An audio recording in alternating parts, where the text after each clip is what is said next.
Thank you so much for being here. We're having a session with Ms. Manisha Sobrajani and Milo Ankha.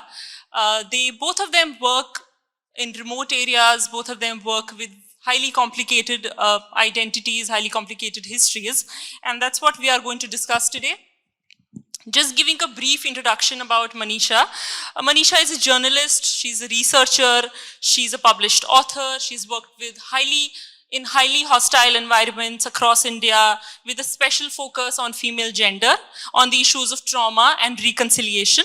Her books include The Land I Dream Of, The Story of Kashmir's Women, Forest of Tides, The Untold Story of the Sundarbans, and her upcoming book is Shadows of Azadi, Women's Lives in the Crucible of Kashmir. Milo Ankha here is an indigenous poet, artist, and writer from Zero, Arunachal Pradesh. She works across visual art, text, oral literature, performance, and other intuitive mediums. Her practice explores the intersections of gender, environment, indigenous worldviews, often reflecting on memory, identity, and ecological consciousness. Now, starting with you both, one question that I would like to ask both of you is to tell us a little bit about your work, because both of you have worked with hostile environments, be it a naturally hostile environment or a politically hostile environment. I would really like to know what inspired you to do this work. Why do you do what you do? And how did you actually choose such subject matter? And also, do you choose the subject matter or does the subject matter choose you? So, please. And also, what are your upcoming projects? What are you currently working on? Thank you. That's a very interesting question to begin with, Maria. First of all, I'd like to begin by thanking SRM University for having me here. Am I audible? Is it better now? Okay. So thank you for having me here. And thank you for giving me the space to share my thoughts with all of you. You've asked me about my work, and having attended the first two sessions this morning, Volga's session and P. Satyavati's session, what I gather from those sessions is that the stories that they have written, the context may be age-old, but the narrative and the questions that the narrative brings out are contemporary, which is essentially women's place in the society and within their families. So it's the same for me. When I first went to Kashmir, I saw how hard the women worked there, and yet their opinion was the one that didn't really matter in the entire narrative. So that was my inspiration to work with the women. And while I work to bring dignity to the lives of communities that I interact with, I also attempt to bring forth their voices. So my work and my writing is essentially that. I bring out women's voices to a larger audience. And to your second question about, did I choose the work or did the work choose me? I would say it's both. The work chose me, and then I chose very consciously to pursue the work.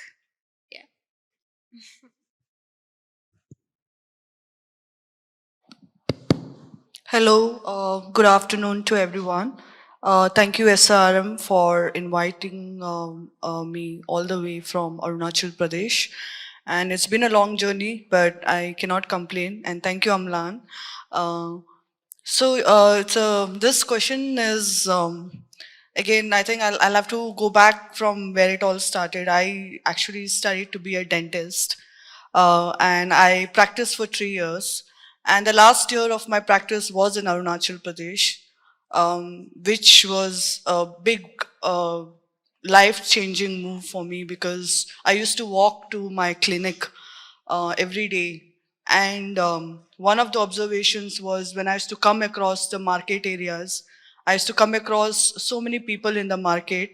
And one fine day, as I was walking to my clinic, I saw at least 4 to 5 women with blue-black eye in the market, and they were bargaining for the prices of the vegetables. That triggered me, in a way that I felt like if I was in their position, I would have been at home. I would never come out in the market so openly, nor would I care about what the prices of the sabji or anything was, but they were going on with their lives as if nothing happened to them. So this hurt me and pained me at the same time, went into a deep reflection mode about what all have I normalized in my life. I think every investigation, every introspection begins with that, like what is normal, what is not normal, who's told you what is normal, who's told you what is not normal. So I guess that was the beginning point of my journey to uh, do photography first, and then poetry came along. And so I used to always mix these mediums together and express myself through this language. And over time, I think I got into writing because there was so much that needs to be expressed beyond just short prose and also photographs. So writing came organically. I guess I became conscious of my work in a way that it was always a calling, and and for me, the only thing I could do was to acknowledge that work and surrender myself to it. So it's been quite a journey, and yeah. Is there any? What was the other question? Okay, the subject matter, I think I became a little more conscious after a few years into the field, and I realized that you need to have some kind of focus, some kind of discipline with the way you look at the world, the way things speak to you also. So gender was very, very personal. Ecology was always tied to my identity, where we come from. The nature is revered and it's central to our identity, it's central to our lifestyle, it's central to our festivals, our entire being. So I guess it's not very different or separate from the identity itself. So ecology and the worldview of the indigenous people. Thank you, Manisha. Thank you, Ankha, for that. As Ankha was just saying, how difficult it is for women to navigate uh, even the basic needs to sort of gather basic needs. Like you were saying, how you were walking in the market and you saw women with a black eye or blue eye, and how you probably were sort of at a position where you could go back home, or if you were at their places, you could have gone back home. You would not have got out on the street or even spoken about the prices or bargained about the prices. So when you do actually work at such intersections of politics and gender, or environment and gender, since both of you worked with a gendered lens, with sort of with a focus on gender, and particularly in hostile environments, where people have complicated identities, complicated history, or there's tumultuous political conditions in the region. What sort of ethical considerations do you keep in mind when you are representing women who come from marginalized sections? You may or may not be from that marginalized section, but you are representing those women. What ethical considerations do you think of? What are some of the things that you keep in mind while you're representing them? How do they sort of complicate your understanding of a particular region? How do women complicate or transform your understanding of them, of certain regions that are complicated, that have complicated identities or tumultuous politics? And what are some of the ethical considerations that you keep in mind while writing about such women? And that's a question to both of you. I think as creators or as thinkers, or while we're in a creation phase or something, a lot of our ideas, we tend to project it back to the society. We want it a certain way, so we make our perspective in that direction, and we look at all the events from that perspective. I think that is one thing that I have learned, is to deconstruct my own biases, deconstruct my own understanding of the life of people around. More importantly, for me, it was important to always be on the ground and work with them, along with them, rather than separating each other uh, uh, as a writer, as a photographer, or with people. So I felt that one of the ethical scenes that I feel is that the consent is the most important. Like if they do not consent, but I also have sense that in most of the situations, consent is not really given to them. They don't understand the concept of consent. So it's important to navigate that situation first and then enter the space and then connect with them and then actually be able to give it back in a way that is the most relatable. So for me, that is one which is a must go. The rest, I feel like I'm always careful about what I project into people, like to ideas, to projects, or anything, and how much of it is sounds like me, how much of it is actually reality, or how much of it is fictional. So I think acknowledgement is the first thing that I do, and to just break down also in my process. Yeah. Just to add in a little bit before Manisha, you answer the question. Apart from ethical considerations that she was talking about, do you think uh, representing women also complicate the understanding of certain regions, as I already said? Like, does it transform your understanding of Kashmir, let's say, because you worked extensively on Kashmir?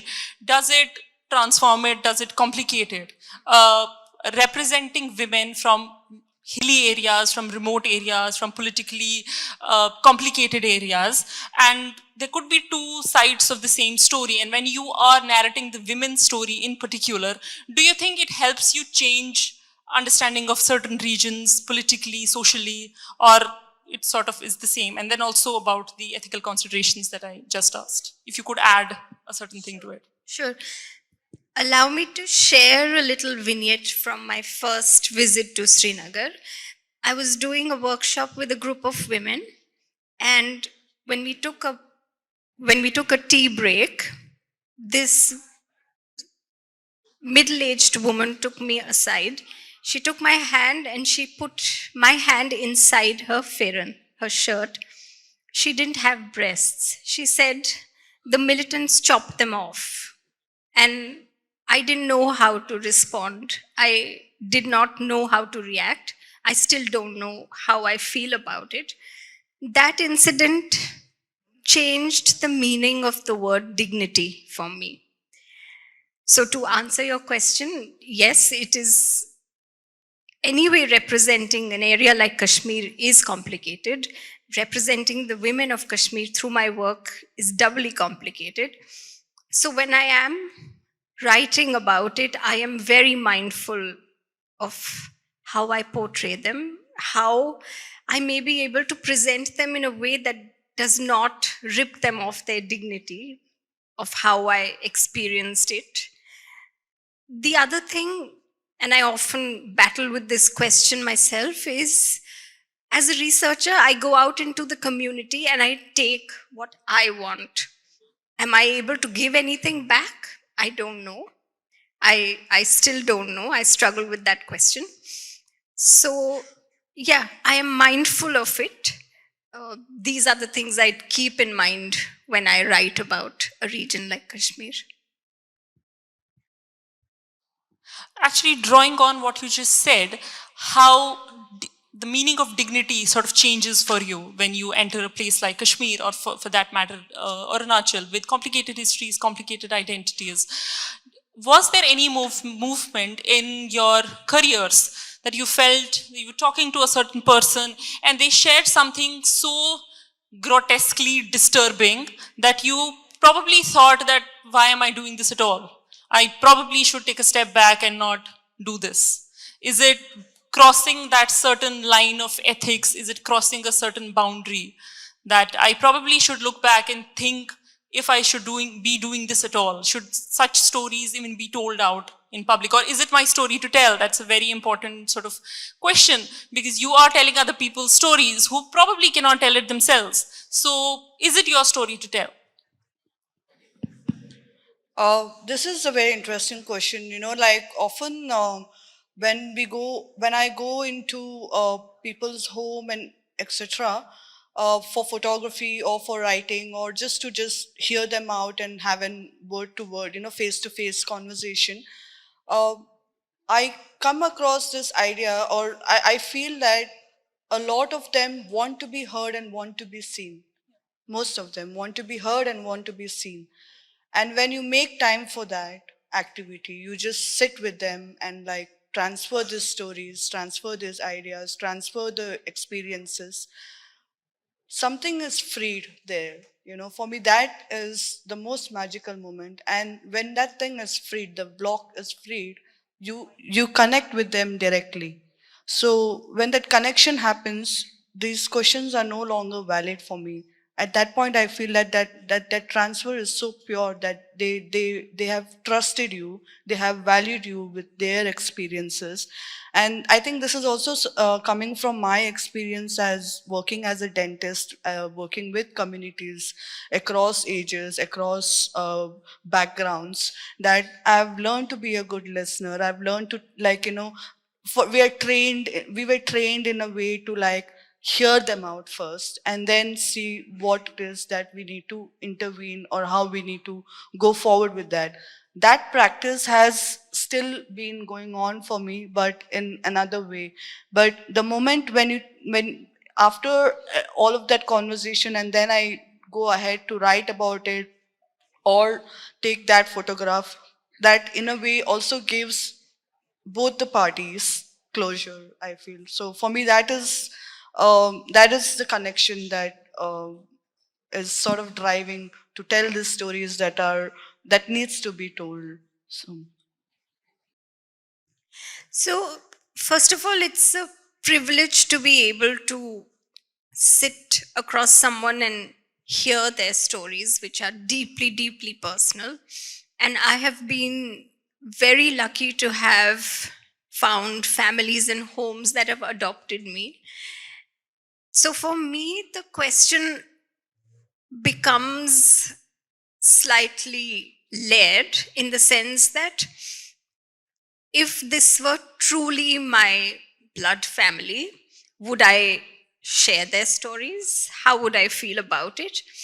And if I'm sharing the stories, does it mean that they are less of a family to me than my blood family? And if I'm not sharing their story, would I how would I consider them? Then what am I doing here? So that balance, I guess you always have to find, and it's each story to its own. I don't think there's a common answer to that one. Yeah. I'd just like to add, I think there is also a certain time when you process this thing. No, that is the most important part of doing what you do. That when you go back after an interview or after visiting somebody, you process what's happened. You process your own process. You question your own process. You have these breakdowns, and it takes a long time for us also to accept ourselves for who we are, and then that also gives that much of grace and space to accept the other person also for what their stories are. So I guess it's symbiotic in nature, and only if they allow you can do it. Otherwise it's there's no point in trying to scrap things out. Yeah. I think this question also brings us to a larger question of the authenticity. What is authentic and what's not authentic? Like Ankha, you are from Arunachal, you live there, and you also work on the communities from Arunachal Pradesh. While as Manisha, you work on Kashmir, though even though you're not a Kashmiri. So when you kind of deal with these questions of insiders and outsider, insider versus outsider. So whose account do you think, or if there at all is a question of reliability, whose accounts are more reliable? What kind of challenges do you face as an insider as well as an outsider, quote unquote insider, quote unquote outsider, while representing the stories of people that you do not belong to and the people that you actually belong to? How do you deal with your biases? Like Ankha, because you work in Arunachal, you may have your own biases because those people are yours, you belong to that community. While as Manisha, you might have a different kind of a bias. It's not an insider bias exactly. How do you deal with those biases while writing, and how does it affect your writing process? How does it also affect you as a human being, as a writer, while you are listening to the stories? Like you said, you went to many families and they told you their stories. How do you kind of absorb those stories, considering the fact that you do not belong to this land? and you have not gone through what they have gone through. And in your case, entirely the opposite. You do belong to that land, and you might have gone through a lot of things that they have gone through. So how do you deal with these questions? How do you deal with these biases? Obviously, when you do work like this, you're very aware of your position. First is to acknowledge your position, that whether you're an insider or an outsider, it's very simple. With that acknowledgement, you have a lot more to go ahead. I think with the biases in like for me to kind of pan out the biases also, my work is usually slow. It's usually I go on multiple visits and I do a lot more reflecting than producing work or creating work, because I'm not in a rush to kind of find a narrative or not to find a closure. For me, it's more about the process, that what is happening in the in-betweens also. I think there's a lot of learning that happens to understand your own biases, to understand your own gaze, your conditioning, everything that you've been taught, whether it is through an institutional phase or not, or where you must have come across information that is available so much, right? There are other biases where I feel that I'm not the right person to tell this story. For instance, everybody here is aware about Zero Music Festival. Yes. It's a big festival. It's a boom festival. Like, in over 12 years, it has boomed. I know the kind of effect it has had on the community and the ecology, but I'm not the right person to tell it. And I will openly tell it to my friends that you, being an outsider, will be the right person to talk about this, because there are some stories that the locals or the people, us, will have, they listen to the somebody from outside coming and telling this. They need an outsider's perspective to tell you that this is what is happening.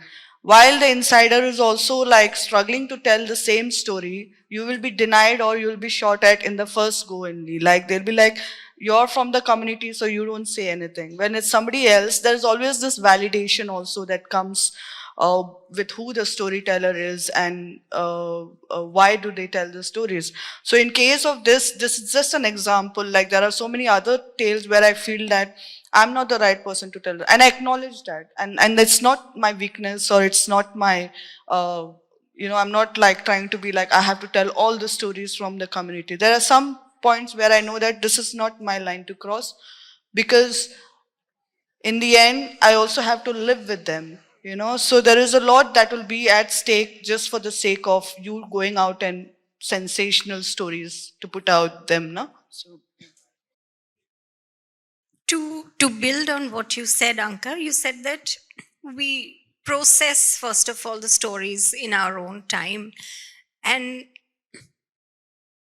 I'll take the liberty of saying this for the both of us. In the kind of work that we do, we have to, in a way, allow our heart to break every day and to see what the people go through, and then to be able to process it, and then to be able to reproduce it, if I may, in different ways. It takes a lot. And the question of insider, outsider, Anka spoke very well about how it is to be an insider and to be reporting from within the community. For someone like me who's not a Kashmiri and works in Kashmir, again, I may be able to see things which an insider may not be able to see. I may be sensitive to things that, let's say, a person living in Kashmir may take it as part of life. To me, it may be completely, it may be a violation of every basic human right.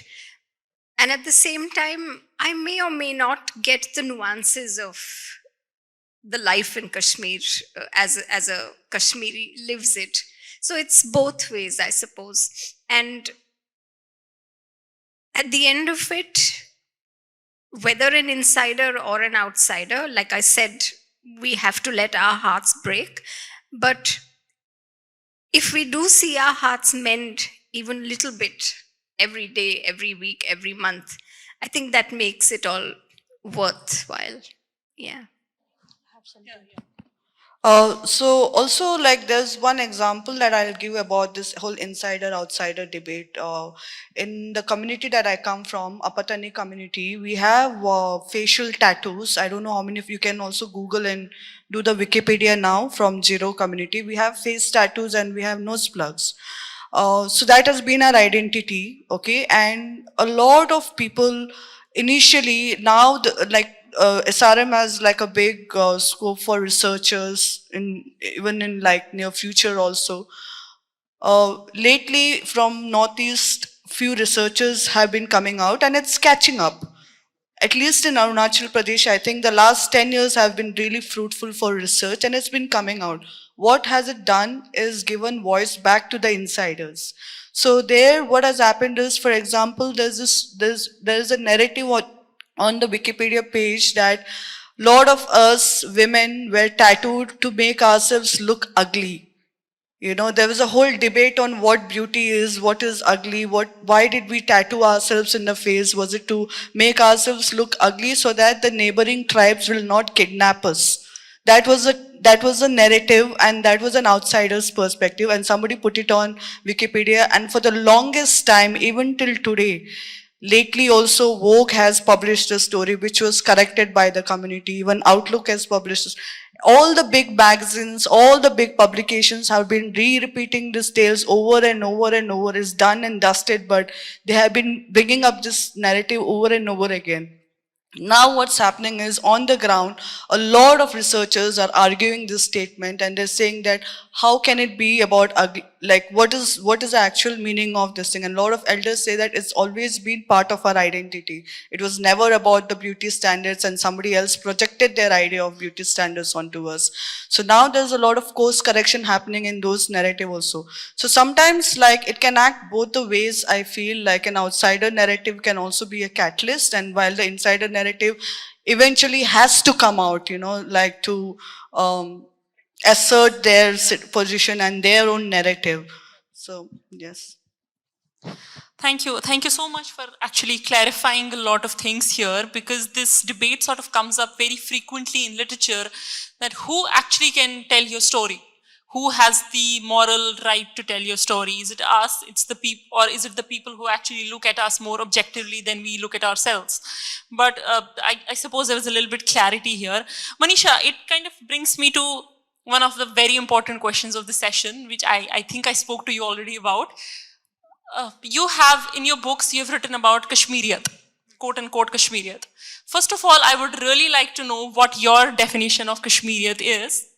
Also, to sort of complicate the question, I might add in a few details. I suppose in popular culture, in media, in social media, we see an image being floated that Kashmir is this piece of heaven with beautiful people, with very hospitable people, very submissive people also at the same time.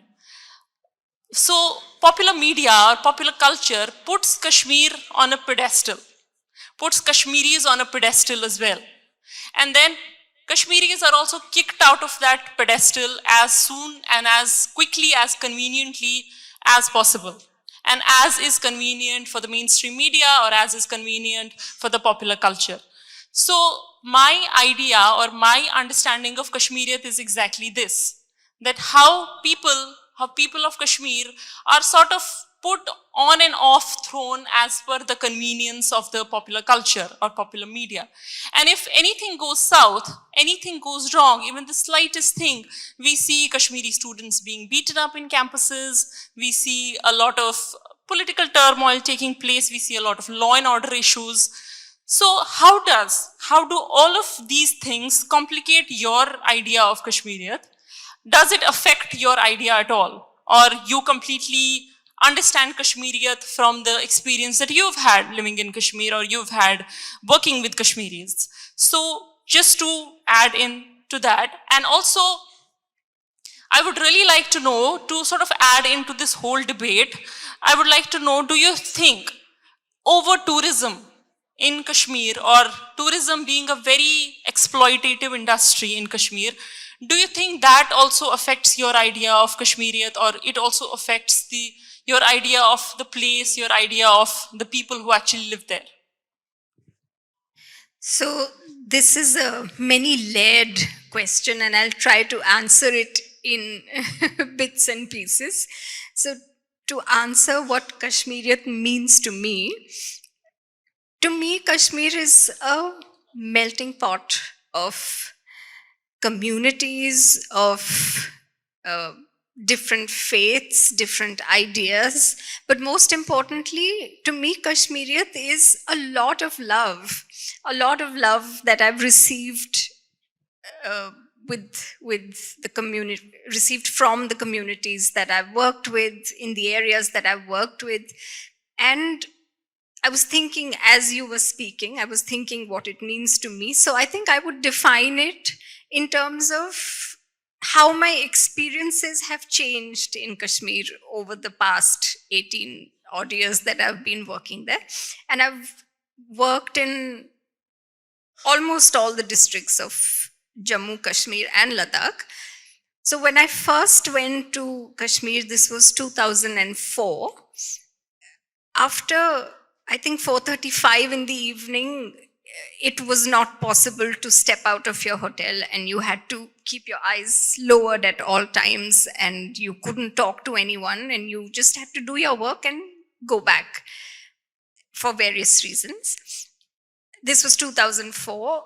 And 2012, I drove from Ladakh to Srinagar on my own, all by myself. And I think I arrived in Srinagar around midnight, and I went to the hotel that I was living in.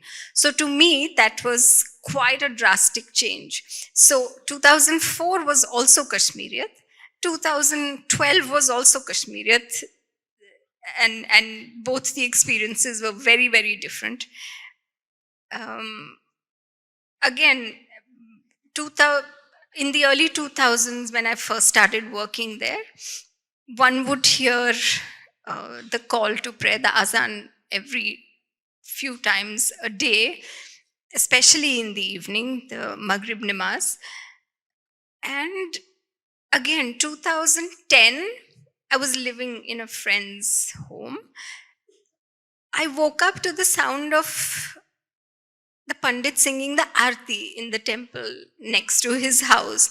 So to me, 2004 was also Kashmiriyat, and 2010 was also Kashmiriyat. So it's a very deeply personal term for me. And I'm now forgetting all the other things you asked, so maybe you can repeat them, please.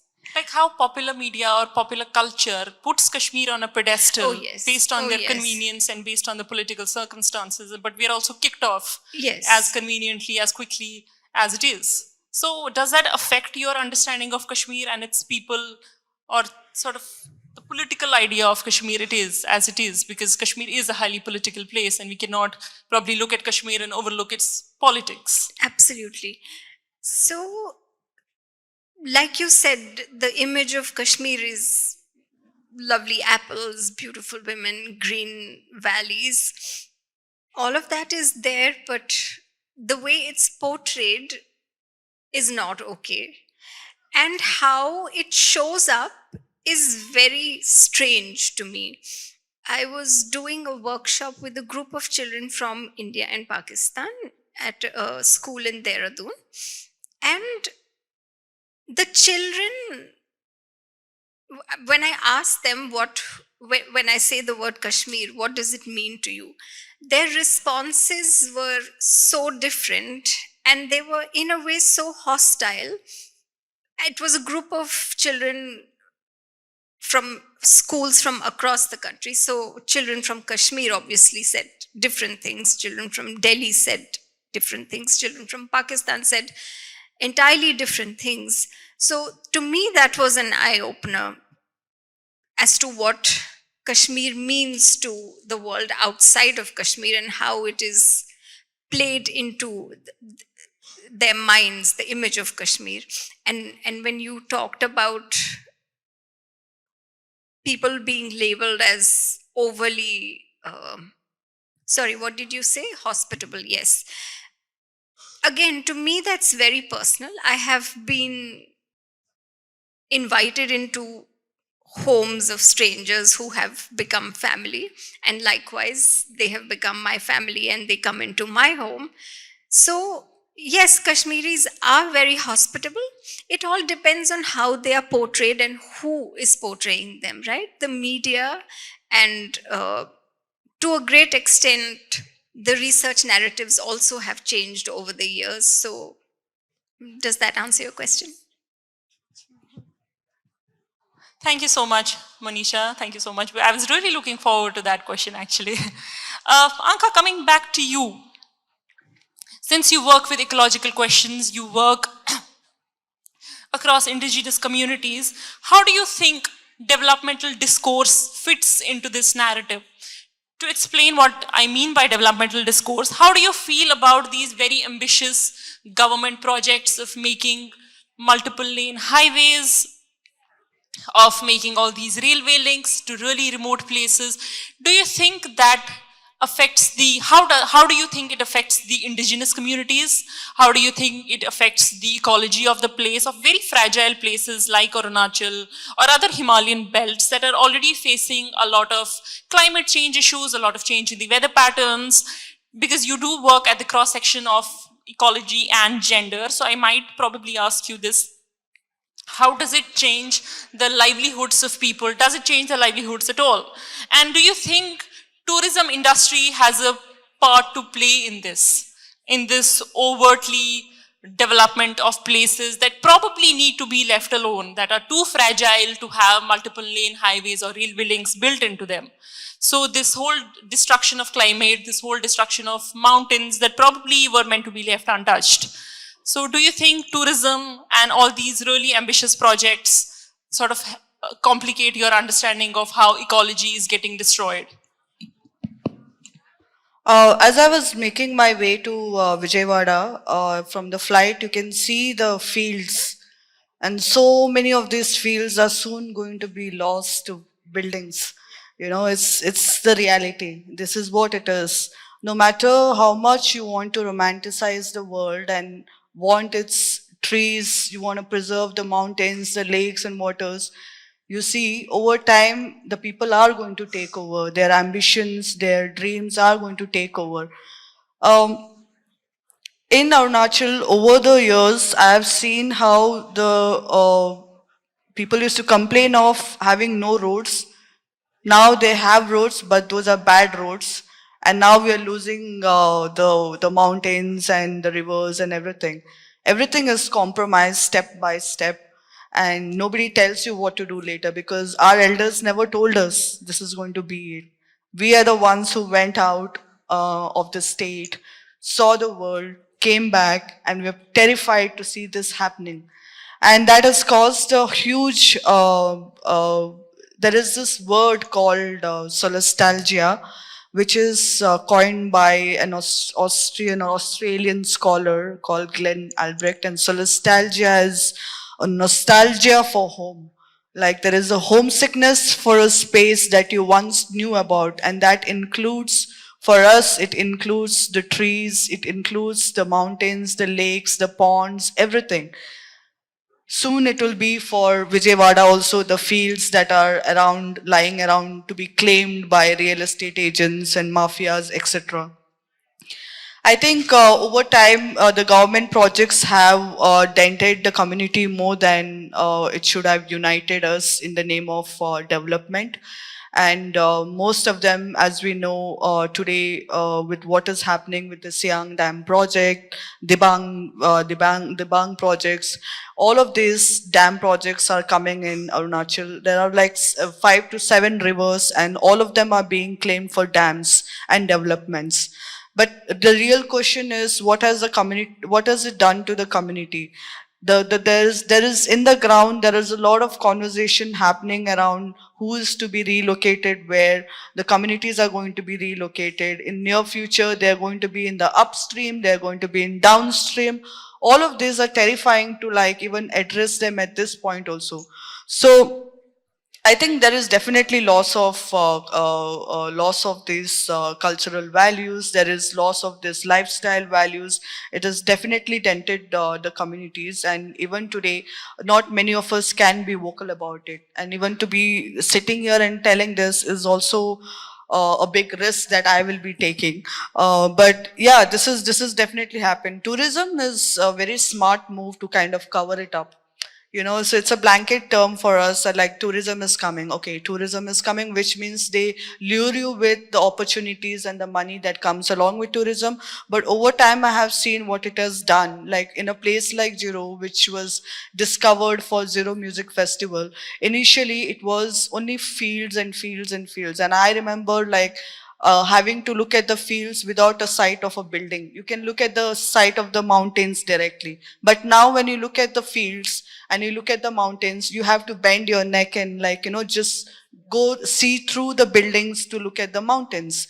And over time, what has happened when you're looking at a cultural lifestyle also, what it does is, for example, the music scene has really boomed in Arunachal. There are 101 festivals happening every year. So you imagine of a place like Jiro where there has been only farming communities and farmers. So you're attending to a certain class, a certain section of people, and then you bring in your intervention of music, and boom, you bring in all the tourists, you bring in all the so and so of everything that caters to that industry. Now you're creating a class divide, and this has dented the community so much that the children are harassing their parents to afford a ticket to go and attend that music festival. And how much is this music festival costing you per day? 4,000, 5,000. It goes on. Weekends, it goes even above. So how are you supposed, what is the aspiration of the future? What are we showing to the children or like to the younger crowd? Because they will definitely fall into the peer pressure and everybody wants to be part of the game. But then in the end, it's only those who are coming and like doing it for the sake of capitalistic point of view. They are getting what they get, and then in the end, they just leave it on us to figure out what we have to do with the rest of the destruction that has already happened. Um, it's a very sad question for me to answer every time I go, and I it just hurts. Yeah. Before we open the floor to the audience for questions, since we are talking about literature, I might ask a question to both of you. Who is your favorite author, and what is the favorite work or a favorite piece of novel or poetry that you read very often or that you grew up reading? What's the favorite one? If there is a favorite one at all, there could be multiple also. That's fine. Okay, since I'm coming from Arunachal Pradesh, I'll take Mamang Dai's name. She's been very instrumental in shaping up my mind, my ideas about the place, the stories that she's been writing. Black Hill is definitely one of my favorite book, and I fell in love with the protagonist, and I cried when he died. So it was really personal and very cathartic process for me to go through with her books, as well as the poetry, which has so much of life in it, and everything in her poem speaks to me. Like it can be just a blade of grass, or it can be like a bird in a flight. Everything comes out really alive with her poems, and her imagery is stunning, and she's been my favorite writer for quite some time now. So yeah, to you. For me, it depends on my state of mind, and I have many authors and poets that I look to in my various moments of happiness, despair, sorrow, grief, depression, etc. Um, William Blake's Songs of Innocence and Experience is my go-to for everything. Elif Shafak's 40 Rules of Love is a book that I have revisited so many times. Lal Ded's poetry inspires me every single day. Mirabai's poems also are a go-to. It totally depends, yes.